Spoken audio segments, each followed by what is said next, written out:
So ಇನ್ನು ಗೃಹಲಕ್ಷ್ಮಿ ಯೋಜನೆಗೆ ಸಂಬಂಧಪಟ್ಟಂಗೆ ಮತ್ತೊಮ್ಮೆ ಹೊಸ ಅರ್ಜಿ ಸಲ್ಲಿಸಬೇಕು ಅನ್ನುವಂಥದ್ದು ಇದೆಯಲ್ಲ, ಅದಕ್ಕೆ ಹೆಣ್ಮಕ್ಳು ಏನು ಹೇಳ್ತಾರೆ? ಮಿಶ್ರ ಪ್ರತಿಕ್ರಿಯೆ. ಹೊಸ ಅರ್ಜಿ ಸಲ್ಲಿಕೆ ಬಗ್ಗೆ ಏನು ಹೇಳ್ತಾರೆ ಹೆಣ್ಮಕ್ಳು, ಬನ್ನಿ ನೋಡೋಣ.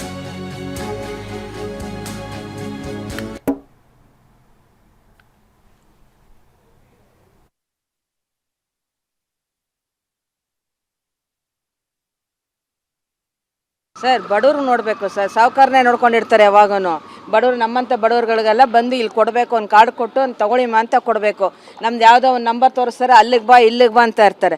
ನಾವು ಹೋದ್ರೆ ಅದಕ್ಕೆ ಬರೋದೇ ಇಲ್ಲ. ಅದಕ್ಕೆ ಯಾವುದು ಬೇಡ ಅಂತ ಸುಮ್ಮನೆ ಕೂತಿದ್ದೀವಿ ನಾವು. ಅನ್ಯಾಯವಾಗಿ ಯಾರೋ ಸತ್ತೋಗಿರೋರಿಗೆಲ್ಲ ದುಡ್ಡು ತೊಗೊಂಡ್ರೆ ಕಷ್ಟ ಅಲ್ವಾ, ಸರ್ಕಾರಕ್ಕೆ ಕಷ್ಟ.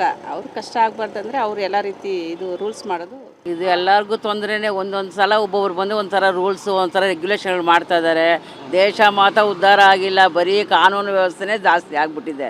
ಇದರಿಂದ ಎಲ್ಲರಿಗೂ ತೊಂದರೆನೇ. ಇವಾಗೆಲ್ಲ ಅಪ್ಲೈ ಮಾಡೋಕ್ಕಾಗಲ್ಲ ಸರ್, ಈಗ ಒಂದಿರೋದೇ ಸಾಕಲ್ವ, ಇನ್ನು ಅದ್ರ ಮೇಲೆ ತಿರುಗಿ ಮಾಡಿಕೊಂಡೇ ಹೋದರೆ ಅದಕ್ಕೆ ವ್ಯವಸ್ಥೆನೇ ಇರೋದಿಲ್ಲ. ಅದಕ್ಕೆ ಎಷ್ಟು ಸಲ ವ್ಯವಸ್ಥೆ ಮಾಡೋದು ಹೇಳಿ? ಏನು ರೂಲ್ಸ್ ಮಾಡಿದ್ರೂ ಬೀಳೋ ಕಷ್ಟ ಬೀಳಲೇಬೇಕಲ್ವ ಸರ್.